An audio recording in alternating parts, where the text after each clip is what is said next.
Bismillahirrahmanirrahim. Assalamualaikum warahmatullahi wabarakatuh.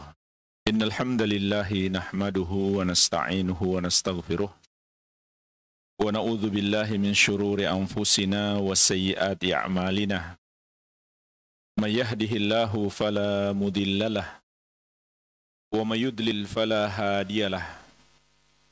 Asyhadu an la ilaha illallah wahdahu la syarikalah wa asyhadu anna Muhammadan abduhu wa rasuluh sallallahu alaihi wa ala alihi wa sahabatihi ajma'in wa man tabi'ahum bi ihsanin ila yaumiddin, amma ba'd. Fa ikhwani fid din wa akhawati fillah, kaum muslimin wal muslimat rahimani wa rahimakumullah. Semoga Allah Azza wa Jalla senantiasa mencurahkan rahmatnya kepada kita sekalian. Kita lanjutkan pembahasan kitab Thalathatul Usul wa Adillatuha. 3 landasan utama dalam agama Islam dan dalil-dalilnya, yang disusun oleh Syekhul Islam Al-Mujahidul Mujaddid Al-Imamul Allamah Asy-Syaikh Muhammad At-Tamimi rahimahullahu ta'ala rahmatan wasi'ah. Masih dalam pembahasan landasan agama Islam yang kedua, yaitu mengenal agama Islam yang terdiri dari 3 tingkatan: Islam, iman, dan ihsan. Dan masing-masing tingkatan memiliki rukun. Dan kita masih dalam pembahasan rukun iman yang 6. Memasuki pembahasan rukun iman yang keempat, yaitu al-iman bir-rusul. Beriman kepada para rasul. Dan dalam sebagian dalil juga disebut beriman kepada para nabi, sehingga mencakup kedua-duanya. Beriman kepada para nabi dan rasul. Bukan hanya para rasul, tapi juga beriman kepada para nabi yang bukan rasul. Sehingga rukun iman yang keempat itu beriman kepada para nabi seluruhnya dan para rasul seluruhnya. Lalu apa jemaah sekalian makna nabi dan rasul? Serta apa perbedaan antara keduanya? Pembahasan kita yang pertama tentang makna nabi. Secara bahasa, ulama beda pendapat tentang makna nabi. Sebagian mengatakan dari kata an-naba, yang artinya al-khabar dzu al-faidati al-azimah.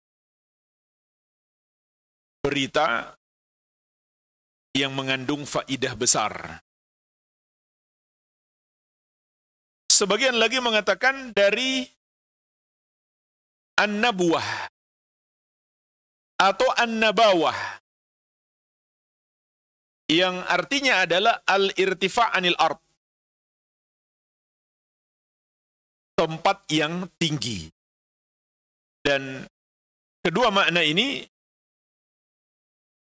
kalau dihubungkan dengan tugas para nabi, itu berhubungan. Para nabi membawa berita besar dan mereka memiliki kedudukan yang tinggi, melebihi seluruh makhluk. Sedangkan rasul secara bahasa bermakna mursal, ay mab'uts bi iblagi syai', yang diutus untuk menyampaikan sesuatu. Makanya terkadang malaikat Jibril alaihissalam juga disebut rasul, tapi secara bahasa, karena beliau diutus oleh Allah Subhanahu wa taala untuk menyampaikan wahyu. Sedangkan secara istilah, yang dimaksud dengan rasul adalah man uhiya ilaihi minal bashar, bi syar'in wa umira bitablighihi. Manusia yang diberikan wahyu suatu syariat dan dia diperintahkan untuk menyampaikannya. Sebagian ulama mengatakan, adapun nabi juga dari kalangan manusia yang diberikan wahyu suatu syariat, tapi tidak diperintahkan untuk menyampaikannya. Akan tetapi jamaah sekalian, banyak ulama yang mengkritik pendefinisian nabi seperti itu, atau pembedaan antara rasul dan nabi seperti itu. Kenapa? Karena jangankan nabi, orang biasa saja disuruh menyampaikan. Bahkan umat Islam disifati dengan umat terbaik karena mereka menyampaikan dakwah. Kuntum khaira ummatin ukhrijat linnas. Ta'muruna bil ma'ruf wa tanhauna 'anil munkar wa tu'minuna billah. Kalian adalah umat yang terbaik yang dikeluarkan untuk manusia. Kalian memerintahkan kepada yang ma'ruf dan melarang kemungkaran. Dan kalian beriman kepada Allah. Begitu pula umat-umat terdahulu.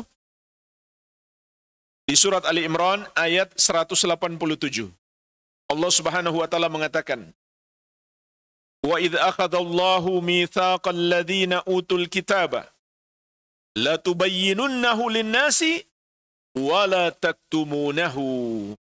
Dan ingatlah ketika Allah Subhanahu wa taala mengambil perjanjian kepada mereka yang diberikan Alkitab. Kalian benar-benar harus menjelaskannya kepada manusia dan jangan kalian sembunyikan. Jadi, orang-orang yang diberi kitab terdahulu pun sampai Allah ambil perjanjian. Kitab ini kamu harus sampaikan kepada manusia dan kamu tidak boleh menyembunyikannya. Maka bagaimana mungkin para nabi tidak diperintahkan untuk menyampaikan apa yang diwahyukan kepadanya. Lalu kalau begitu, apa perbedaan nabi dan rasul? Ada dua perbedaan yang paling kuat, insyaallah ta'ala, dikuatkan juga oleh Imam Ibnu Utsaimin rahimahullahu ta'ala. Perbedaan yang pertama, rasul itu diwahyukan kepadanya syariat yang baru. Sedangkan nabi hanya diwahyukan syariat rasul sebelumnya. Dan di antara dalil perbedaan ini dipetik dari hadis Abu Hurairah radhiyallahu anhu yang dikeluarkan oleh Al-Bukhari dan Muslim. Kata Nabi sallallahu alaihi wasallam, "Kanat Banu Israil tasusuhumul anbiya.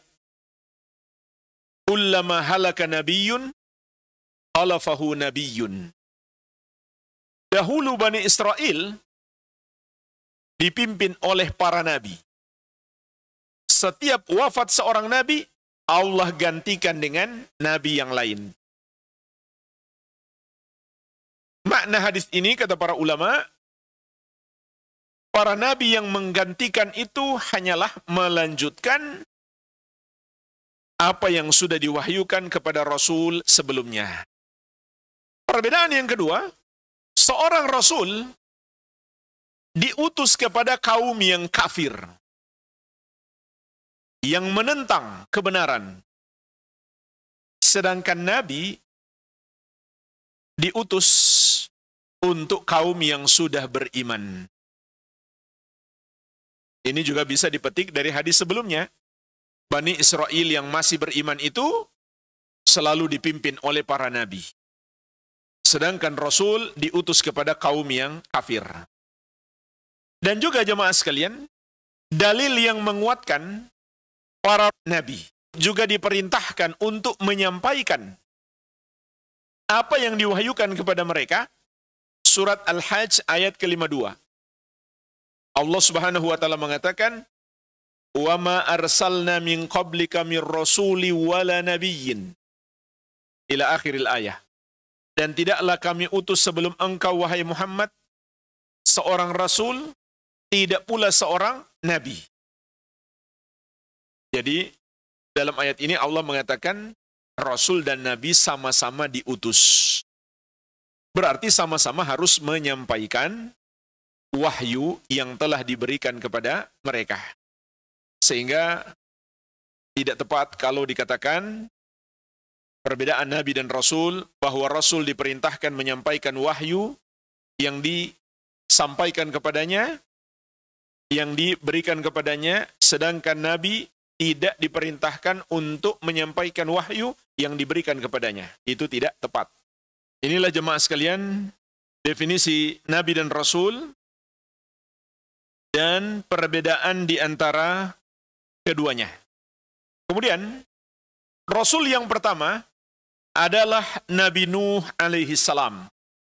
Sedangkan Nabi yang pertama adalah Nabi Adam alaihi salam.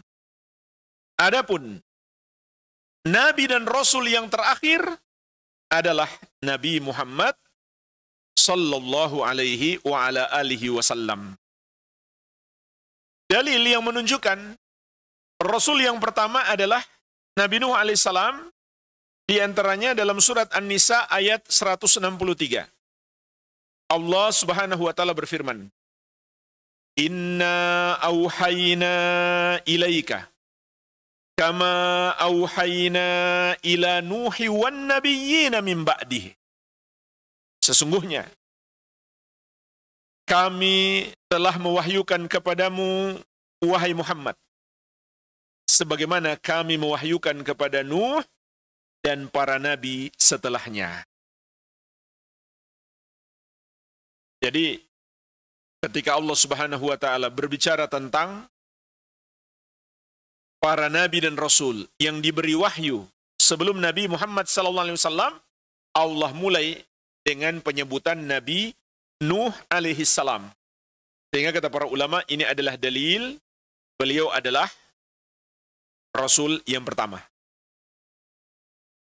Tapi yang paling tegas adalah ucapan Nabi Adam alaihissalam yang disebutkan di dalam hadis Nabi Muhammad sallallahu alaihi wasallam.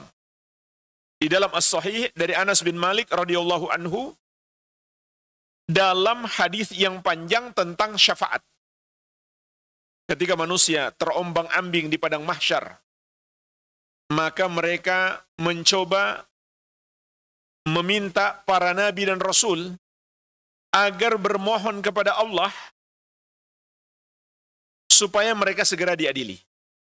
Maka pertama mereka datangi Nabi Adam alaihissalam. Akan tetapi Nabi Adam alaihissalam meminta udzur, merasa tidak berhak, lalu beliau berkata, "U'tu Nuhan awwal rasulin ba'athahullah." Datangi Nuh, karena dialah rasul pertama yang Allah utus. Lalu pertanyaannya, bagaimana dengan Nabi Idris alaihi salam? Maka ada perbedaan pendapat ulama tentang beliau. Sebagian mengatakan sebetulnya beliau zamannya setelah Nabi Nuh. Tapi sebagian juga mengatakan beliau bukan Rasul, melainkan Nabi. Sehingga meskipun zaman beliau sebelum Nabi Nuh alaihi salam, tapi beliau bukan Rasul yang pertama. Karena beliau diutus kepada kaum yang masih beriman, yaitu anak keturunan Adam alaihi salam yang hidup di antara Nabi Adam dan Nabi Nuh. Ada yang tahu berapa lama antara Adam dan Nuh? Ini sudah sering kita bahas. Ada sebuah athar dari Ibnu Abbas radhiyallahu anhuma, beliau mengatakan, "Kana baina Adam wa Nuh 'asharatu qurun, kulluhum 'alal Islam." Jarak antara Adam dan Nuh 10 kurun. Semuanya di atas Islam. Semuanya menyembah hanya kepada Allah Subhanahu wa taala. Tidak ada yang berbuat syirik. Jangankan menyembah Yesus. Waktu itu beliau belum lahir. Nggak ada yang kenal beliau. Masih ribuan tahun ke depan. Baru beliau lahir. Atau mungkin jutaan tahun, kita nggak tahu pasti. Tidak ada yang menyembah patung-patung. Tidak ada yang menyembah dewa-dewi. Tidak ada yang menyembah pohon, batu-batuan. Tidak ada yang menyembah sapi. Semua menyembah hanya kepada Allah Subhanahu wa ta'ala.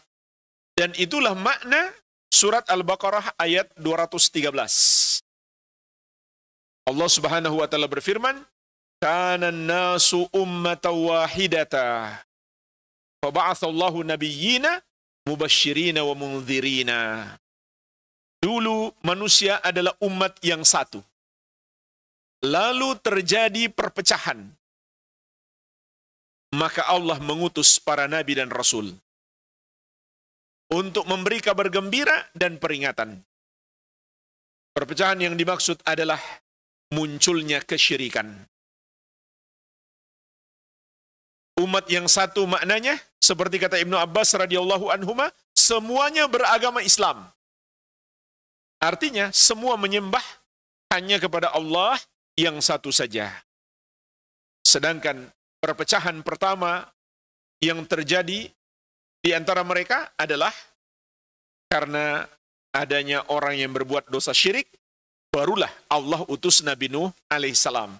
Adapun Nabi terakhir adalah Nabi kita, Nabi Muhammad sallallahu alaihi wa ala alihi wasallam. Tidak ada perbedaan pendapat ulama soal ini. Tidak pula ada perbedaan pendapat ahli sejarah Islam. Semuanya sepakat, Nabi dan Rasul terakhir adalah Nabi Muhammad sallallahu alaihi wasallam.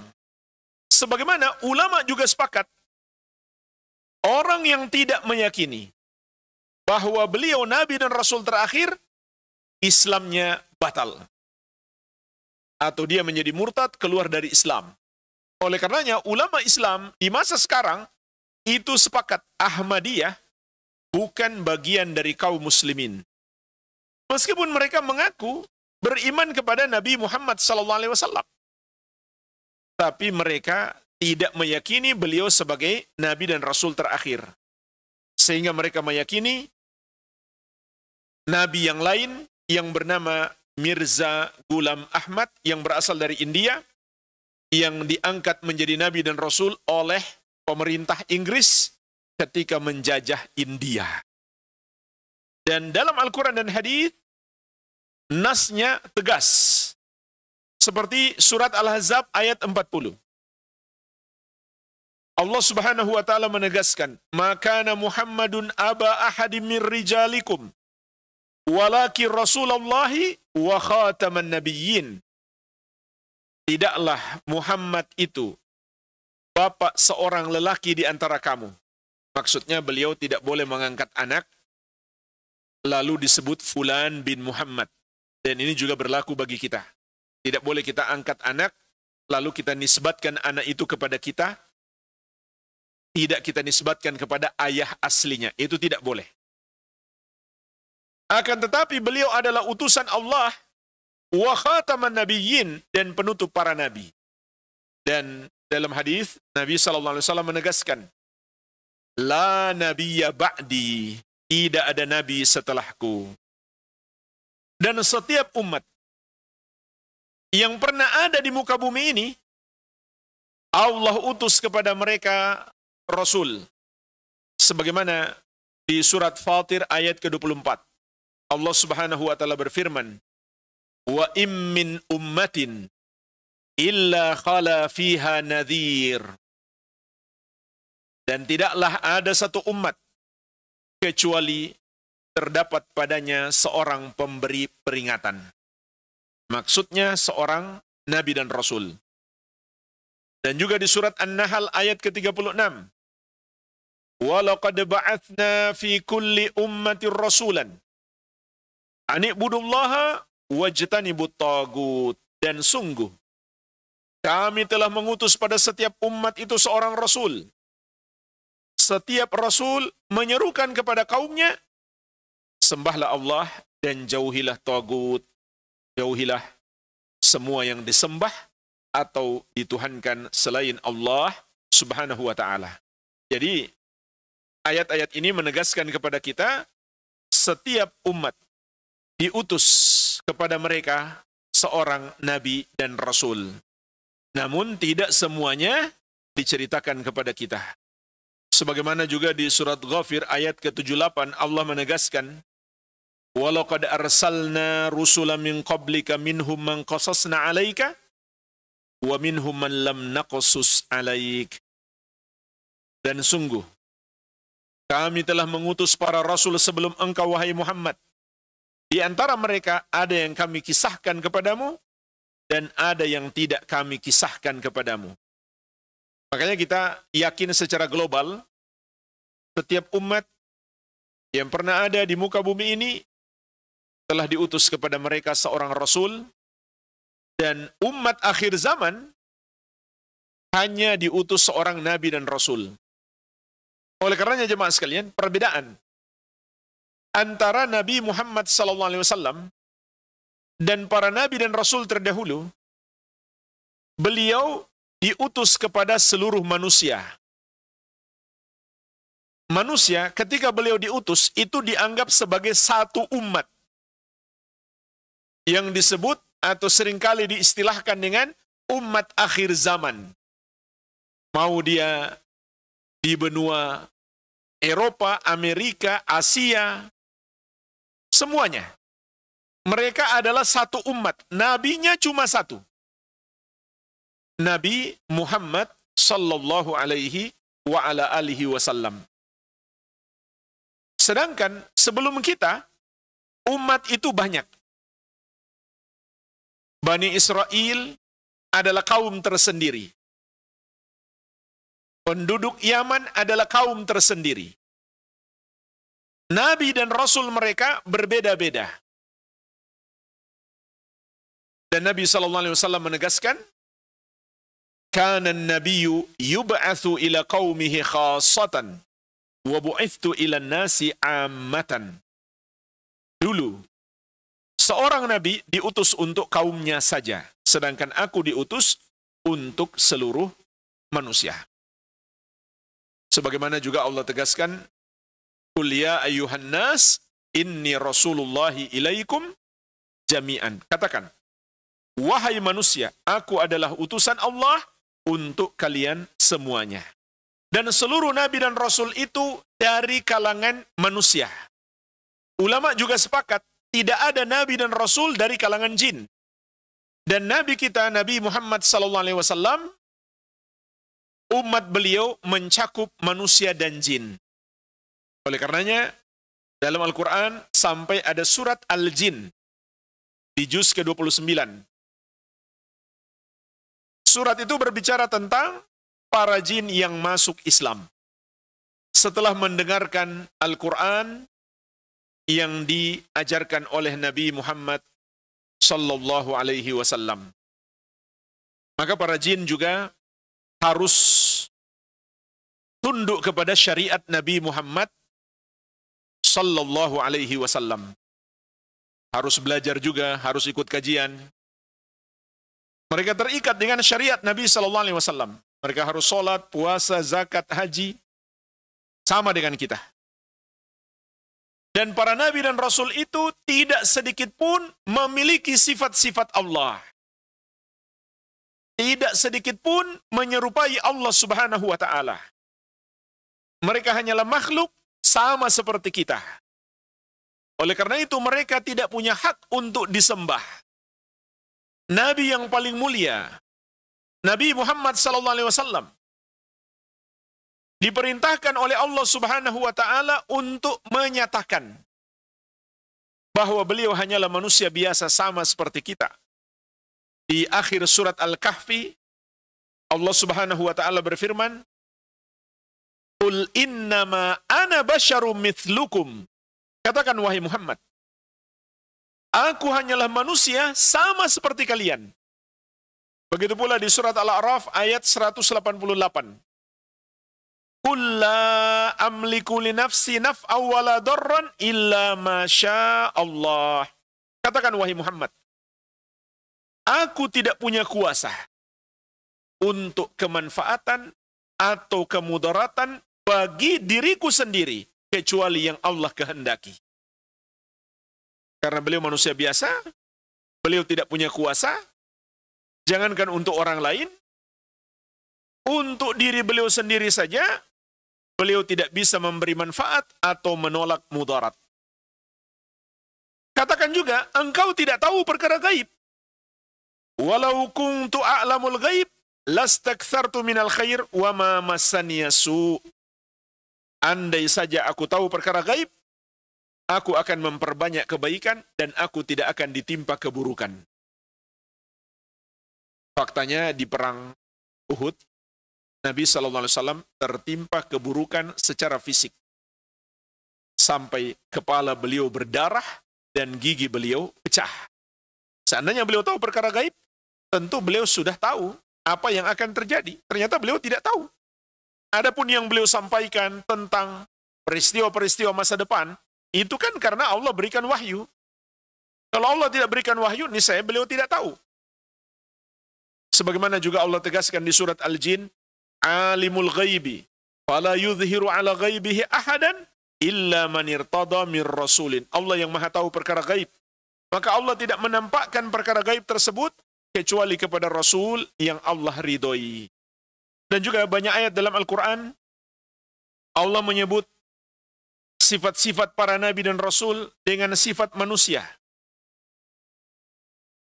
Tentang Nabi Isa alaihissalam dan ibunda beliau Maryam, Allah Subhanahu wa taala mengatakan, kana ya'kulani ta'am.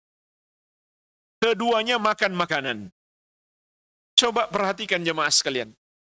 Apa pentingnya Allah menyampaikan keduanya makan makanan?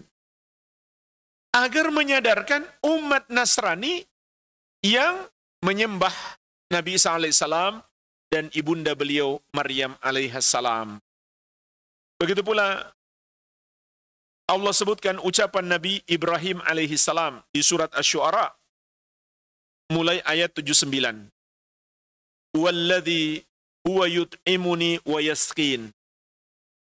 Dan dialah Allah yang memberi makan kepadaku dan memberi minum. Wa idza maridtu fahuwa yashfin. Dan apabila aku sakit, dialah yang menyembuhkan aku.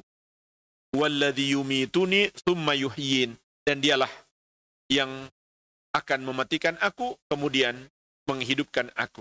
Jadi, di sini beliau menyebutkan sifat-sifat beliau sebagai manusia yang butuh kepada Allah. Yang makan, minum, tertimpa sakit. Kalau sakit, nggak bisa menyembuhkan diri sendiri. Allah yang menyembuhkan. Sebagaimana beliau akan mati, dan Allah akan hidupkan kembali. Jadi harus kita yakini para nabi dan rasul, meskipun mereka hamba-hamba Allah yang paling mulia, akan tetapi mereka hanyalah manusia biasa sama seperti kita, tidak memiliki hak untuk disembah. Tidak pula memiliki sifat-sifat Allah Subhanahu wa taala. Bukan yang maha kuat, bukan yang maha perkasa, bukan yang maha mendengar, bukan yang maha mampu mengabulkan doa, bukan yang maha menakdirkan, bukan yang maha memberikan rezeki. Mereka hanyalah manusia biasa sama seperti kita. Maka janganlah kita meminta kepada mereka, bergantung hati kepada mereka. Jangan kita menyembah mereka. Yang berhak disembah hanya Allah Subhanahu wa taala yang satu saja, dan menyembah hanya kepada Allah serta larangan menyembah kepada selainnya, itulah ajaran seluruh nabi dan rasul alaihi wassalatu wassalam. Dan bahkan dalam banyak ayat Allah Subhanahu wa taala menegaskan mereka adalah hamba. Di surat Al-Isra ayat ketiga, Allah Subhanahu wa taala berbicara tentang Nabi Nuh alaihissalam. Innahu kana abdan syakura. Sesungguhnya dia, Nuh itu adalah hamba yang selalu bersyukur. Di surat Al-Furqan ayat pertama, Tentang Nabi Muhammad sallallahu alaihi wasallam, Allah sebut juga hamba. Tabarakalladzi nazzala al-furqana ala 'abdihi liyakuna lil 'alamin nadhira. Maha berkah Allah yang menurunkan Al-Furqan kepada hambanya, yaitu Nabi Muhammad sallallahu alaihi wasallam, agar dia menjadi pemberi peringatan kepada al-alamin, kepada manusia dan jin. Begitu pula di surat Shad ayat 45. Allah Subhanahu wa taala berfirman, "Wadhkur ibadana Ibrahim wa Ishaq wa Yaquba ulil aidi wal absar." Dan ceritakanlah tentang hamba-hamba kami, yaitu Ibrahim, Ishak, dan Yakub, orang-orang yang memiliki amalan-amalan yang tinggi dan ilmu. Al-Allamah Ibnu Utsaimin rahimahullah menjelaskan, beriman kepada para rasul mencakup 4 hal. Yang pertama adalah beriman bahwa risalah mereka benar-benar datang dari Allah Subhanahu wa taala. Bahwa para nabi dan rasul tersebut semuanya utusan Allah tabaraka wa taala, membawa ajaran Allah Subhanahu wa taala. Bukan ajaran yang mereka buat-buat sendiri, tapi wahyu yang diwahyukan kepada mereka. Dan mendustakan seorang nabi dan rasul saja itu sama dengan mendustakan semuanya. Di surat Asy-Syu'ara ayat 105 Allah Subhanahu wa taala berfirman, "Kadzdzabat qaumu Nuhin al-mursalin." Kaum Nabi Nuh mendustakan para rasul. Padahal rasul di masa beliau hanya seorang. Hanya beliau sendiri. Ketika kaum beliau mendustakan beliau, maka Allah Subhanahu wa taala menghukumi mereka sama dengan mendustakan seluruh nabi dan rasul. Oleh karenanya umat Islam harus beriman kepada kenabian dan kerasulan seluruh nabi dan rasul. Kita harus beriman kepada Nabi Ibrahim, kita harus beriman kepada Nabi Musa, kita harus beriman kepada Nabi Isa, dan seluruh para nabi alaihim afdhalus salati wassalam. Kalau ada umat Islam yang misalkan mengatakan, saya enggak percaya seorang nabi saja, yaitu Nabi Musa, saya enggak yakin terhadap beliau, saya ragu apakah ajaran beliau datang dari Allah atau tidak, maka ulama Islam tidak berbeda pendapat, orang ini murtad, keluar dari Islam. Karena itu sama saja dia mendustakan seluruh nabi dan rasul alaihi wassalatu wassalam. Jadi wajib kita imani seluruh nabi dan rasul itu benar-benar utusan Allah, membawa ajaran dari Allah tabaraka wa taala, bukan mereka buat-buat sendiri. Dan Allah Subhanahu wa taala memberi ancaman keras. Walau taqawwala alaina ba'dal aqawil. Seandainya Muhammad mengada-adakan atas kami sebagian ucapan. Maksudnya mengatasnamakan Allah Subhanahu wa taala padahal Allah tidak katakan. Maka kata Allah Subhanahu wa taala, la akhadna minhu bil yamin. Kami akan azab dia dengan tangan kanan. Thumma laqata'na minhul watin. Kemudian kami akan memutuskan urat jantungnya. Fama minkum min ahadin anhu hajizin. Maka tidak seorang pun dari kalian yang dapat menghalangi kami untuk melakukannya. Surat Al-Haqqah ayat ke-44 sampai 47. Jadi ini luar biasa dahsyat ancaman Allah kepada orang yang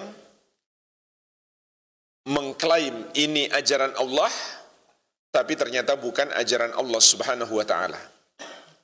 Ditambah lagi jemaah sekalian, kita bisa membuktikan ajaran seluruh Nabi dan Rasul itu satu. Intinya adalah mengajak manusia menyembah Allah sesuai dengan cara yang Allah ridhoi, sesuai dengan syariat yang Allah turunkan. Tidak ada perbedaan. Tata caranya saja yang berbeda, tapi hakikatnya itu syariat Allah. Dan yang disembah, begitu pula seluruh permasalahan akidah, tidak ada perubahan. Seluruh Nabi dan Rasul mengajak untuk menyembah hanya kepada Allah yang satu saja. Oleh karenanya jemaah sekalian, para Nabi dan Rasul itu dikenal sebagai orang-orang yang paling jujur dan amanah. Tidak pernah sekalipun mereka berdusta. Jangankan berdusta mengatasnamakan Allah, berdusta dalam pembicaraan manusia saja, mereka tidak pernah melakukannya. Maka ini yang pertama. Wajib kita yakini seluruh Nabi dan Rasul datang membawa risalah dari Allah Subhanahu wa ta'ala. Tidak boleh ada seorang Nabi pun yang kita ingkari atau kita ragukan. Mengingkari seorang Nabi dan Rasul adalah pembatal keimanan. Meragukan seorang Nabi dan Rasul adalah pembatal keimanan. Artinya kalau sudah jelas dia seorang Nabi dan Rasul, lalu kita ragukan apakah dia benar-benar mengajarkan ajaran dari Allah atau tidak, maka itu termasuk pembatal keimanan. Karena kalau ragu berarti belum benar-benar beriman. Orang beriman adalah orang-orang yang yakin. Beda halnya jemaah sekalian, terjadi keraguan pada seseorang apakah dia nabi atau bukan. Nah, ini mungkin terjadi, ada khilaf ulama, ada perbedaan pendapat ulama, apakah dia nabi atau bukan. Contoh, Uzair. Ulama beda pendapat, apakah beliau nabi atau tidak. Maksud saya bukan keraguan seperti itu yang membatalkan keimanan. Yang membatalkan keimanan itu sudah jelas dia Nabi dan Rasul, lalu kita ragukan apakah ajarannya dari Allah atau tidak. Seperti Nabi Ibrahim, Musa, Isa, Nuh,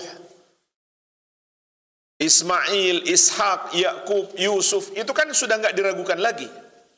Dia seorang Nabi dan Rasul.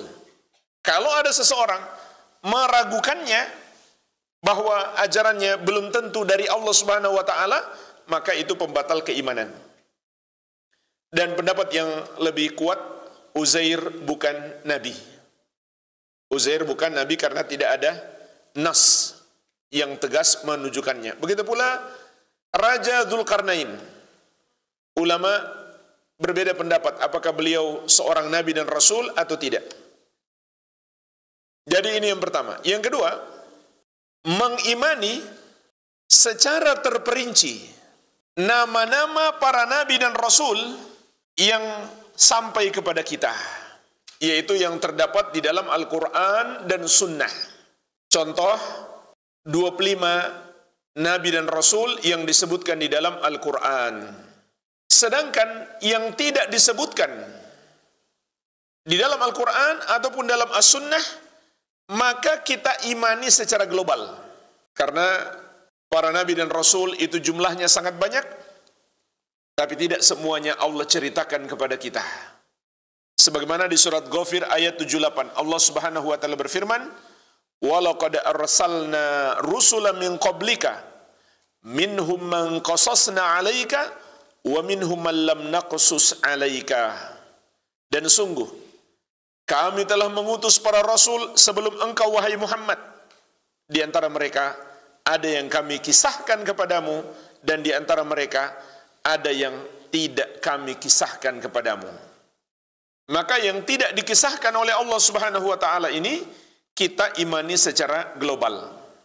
Ada hadis-hadis yang menyebutkan jumlah nabi dan rasul. Nabi itu 1000-an, rasul 300-an. Akan tetapi semua hadis-hadis tersebut tidak lepas dari kelemahan. Pada sanadnya ada kelemahan, sehingga tidak bisa dijadikan sebagai hujjah. Maka kita imani saja secara global.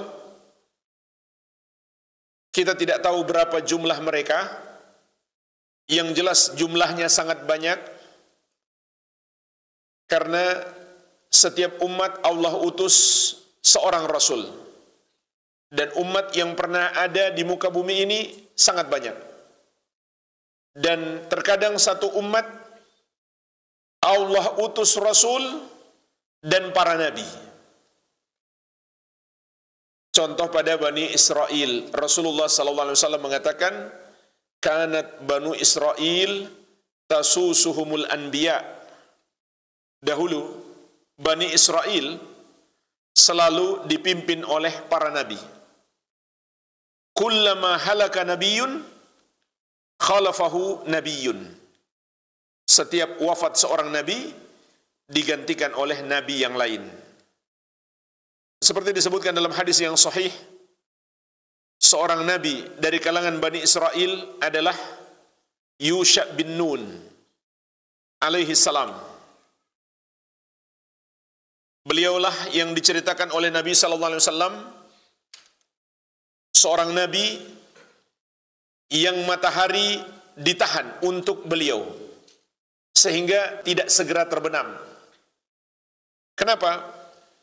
Karena beliau lagi berjihad membebaskan Al-Quds di masa itu. Dan syariat bagi Bani Israel, hari Sabtu mereka sudah tidak boleh beraktivitas. Maka beliau berdoa kepada Allah ketika mereka berjihad di hari Jumat untuk menahan matahari sehingga mereka bisa menyelesaikan jihad mereka sampai menang, barulah kemudian matahari tenggelam. Ini luar biasa. Beliaulah pemuda yang berjalan bersama Nabi Musa alaihi salam yang berjumpa dengan Nabi Khadir alaihi salam. Sepeninggal Nabi Musa alaihi salam, beliau diangkat menjadi seorang nabi. Cakupan keimanan kepada para rasul yang ketiga adalah membenarkan berita-berita yang datang dari para nabi dan rasul tersebut. Apabila ada riwayat-riwayat yang sahih tentang para nabi dan rasul tersebut, maka wajib kita benarkan. Seperti berita-berita tentang para nabi dan rasul yang ada di dalam hadis-hadis Nabi Muhammad sallallahu alaihi wa ala alihi wasallam. Seperti rincian kisah Nabi Musa dan Nabi Khadir yang juga sudah disebutkan di dalam Al-Quran. Disebutkan juga secara terperinci di dalam hadis-hadis Nabi Muhammad sallallahu alaihi wasallam. Begitu pula yang saya sebutkan tadi, kisah tentang jihadnya Nabi Yusha bin Nun. Maka wajib kita membenarkannya. Cakupan keimanan yang keempat, mengamalkan syariat Nabi yang diutus kepada kita, yaitu penutup para nabi dan rasul, Nabi kita yang mulia Nabi Muhammad sallallahu alaihi wa ala alihi wasallam.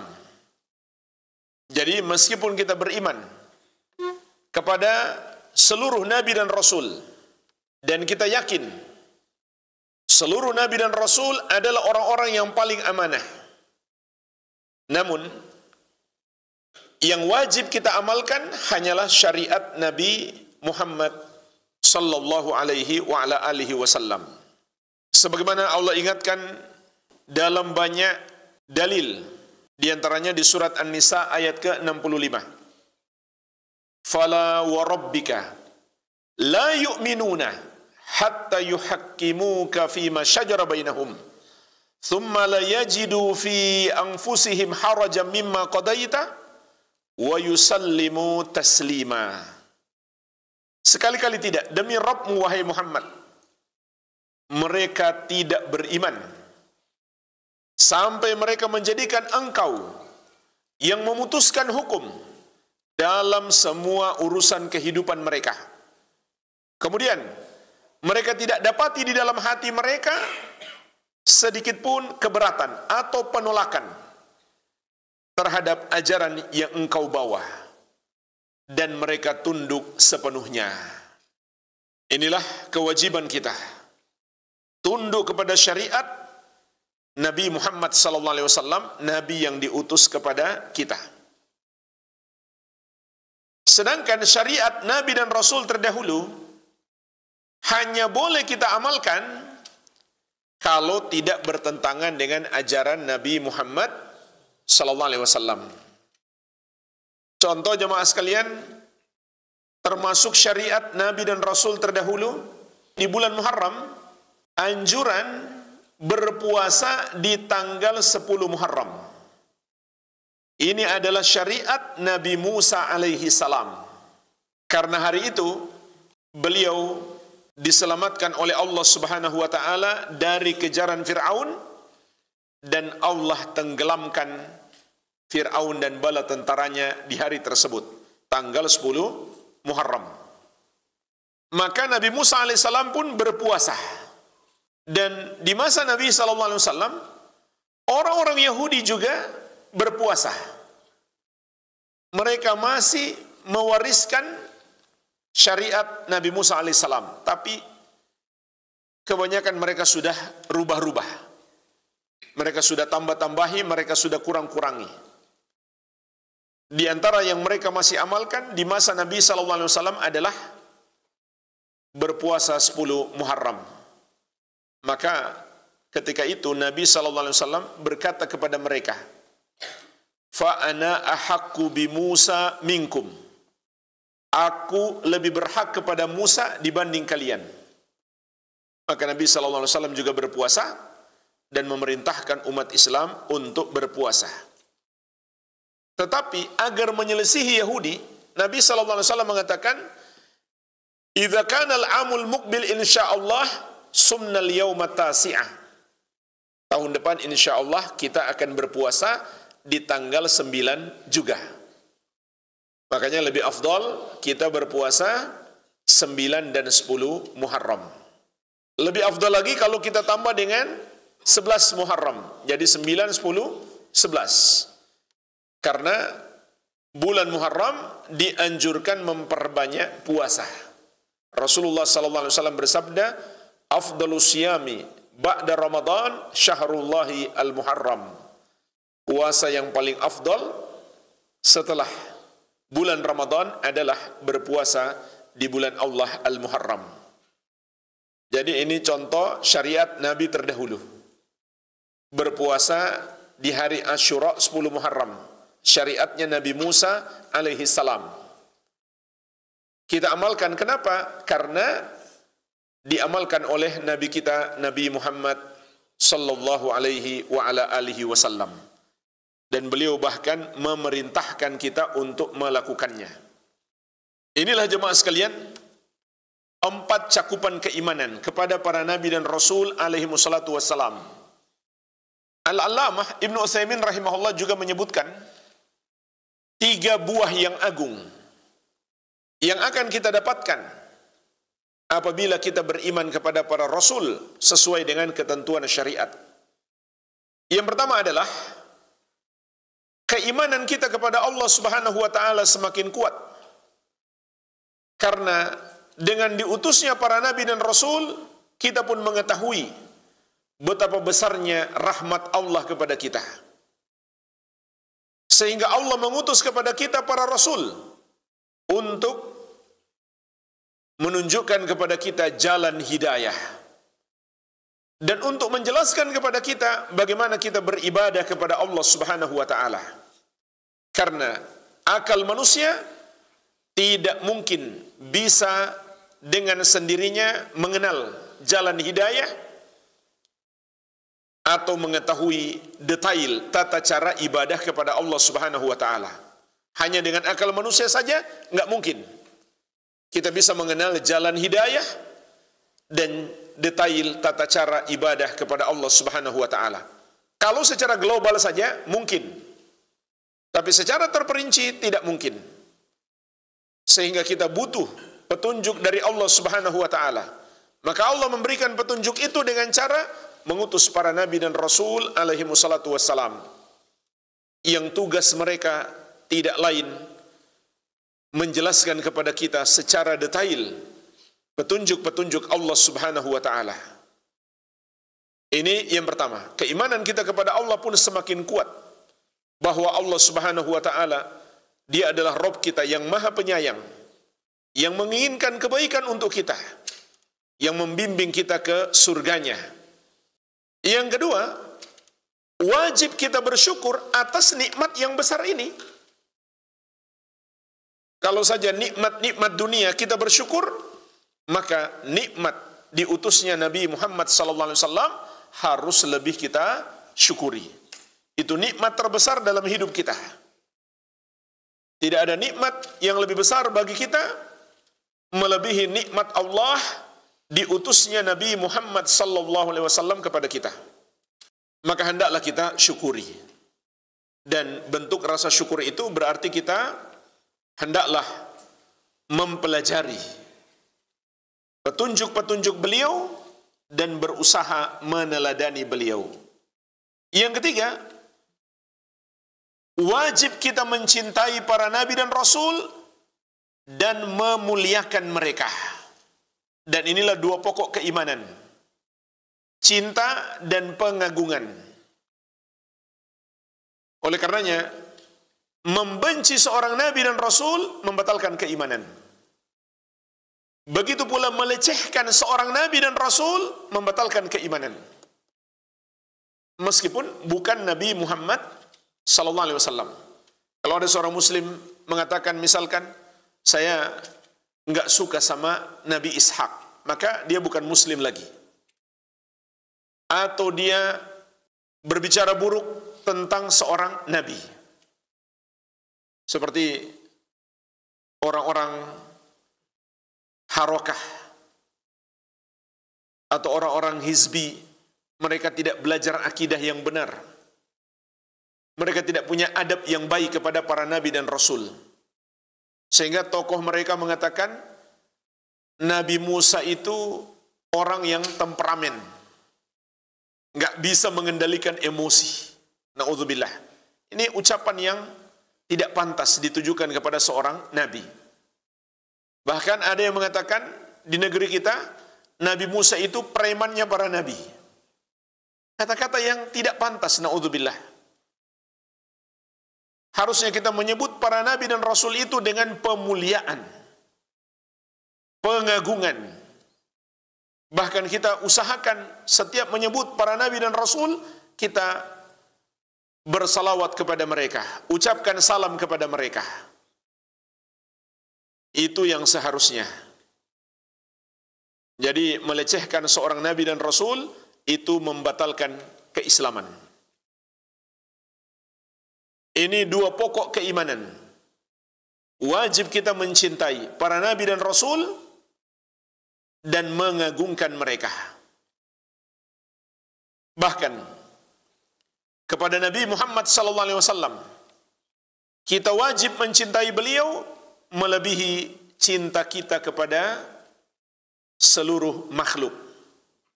Sebagaimana beliau pernah bersabda, la yu'minu ahadukum hatta akuna ahabba ilaih min walidihi wa waladihi wan nasi ajma'in. Tidak sempurna iman seorang dari kalian sampai aku lebih dia cintai daripada orang tuanya, anaknya, dan seluruh manusia. Kenapa kita harus mencintai para nabi dan rasul? Karena mereka adalah hamba-hamba Allah yang terbaik, yang ibadahnya paling baik, yang imannya paling kuat. Berarti kita cinta mereka karena Allah. Ini jamaah sekalian yang disebut cinta karena Allah. Kenapa kita cinta kepada seseorang? Karena dia orang bertakwa, bukan karena dia kaya, bahkan bukan sekedar karena dia baik kepada kita, bukan. Meskipun kita nggak kenal dia, dia nggak pernah berbuat baik kepada kita. Kalau dia lebih bertakwa dibanding orang yang suka berbuat baik kepada kita, yang bertakwa ini hendaklah lebih kita cintai. Itu yang disebut cinta karena Allah Subhanahu wa ta'ala. Bukan sekedar cinta karena dia berbuat baik kepada kita. Bahkan orang yang tidak beriman, meskipun dia berbuat baik kepada kita, tetap saja harus kita benci. Karena kita benci kepadanya bukan berdasar hawa nafsu. Bukan karena dia berbuat buruk kepada kita, tapi karena Allah Subhanahu wa ta'ala. Sehingga meskipun dia berbuat baik kepada kita, tetap saja harus kita benci, karena Allah Subhanahu wa ta'ala membencinya dan memerintahkan kita untuk membencinya. Ini yang dimaksud cinta dan benci karena Allah Subhanahu wa ta'ala. Maka jemaah sekalian, kita mencintai para nabi dan rasul karena Allah. Dan juga karena para nabi dan rasul itu orang-orang yang paling berjasa kepada kita. Nabi Muhammad SAW adalah orang yang paling sayang kepada kita melebihi siapapun. Buktinya apa? Beliau menunjuki kita jalan kebenaran. Beliaulah orang yang paling berjasa kepada kita. Pembahasan terakhir jemaah sekalian, di masa dahulu sekelompok manusia mengingkari para nabi dan rasul dengan alasan, kenapa harus manusia yang diangkat menjadi nabi dan rasul? Itu alasan mereka. Kenapa enggak malaikat? Maka Allah sendiri yang membantah mereka. Di antaranya di surat Al-Isra ayat 94-95.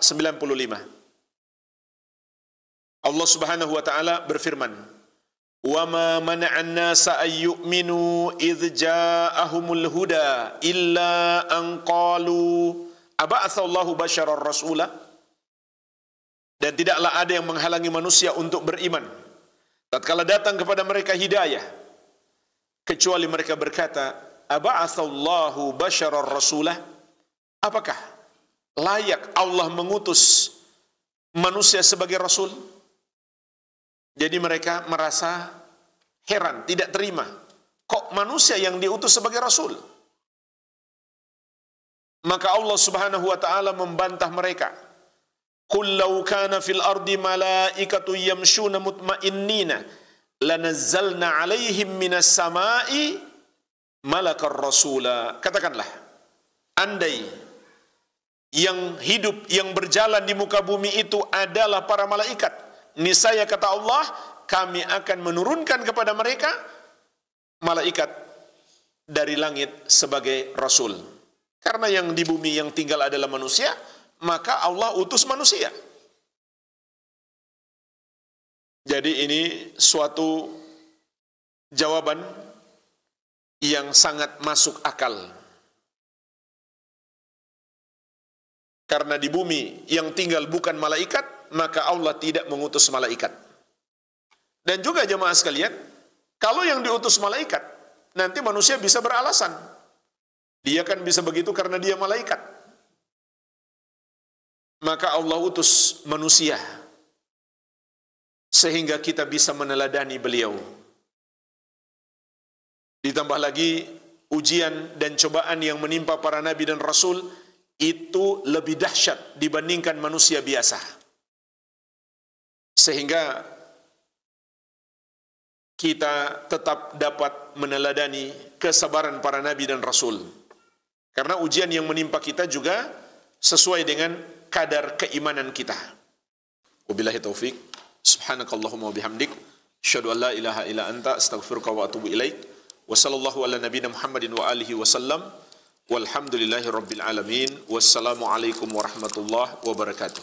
Al-Amwa menemani ibadahmu juga hijrahmu.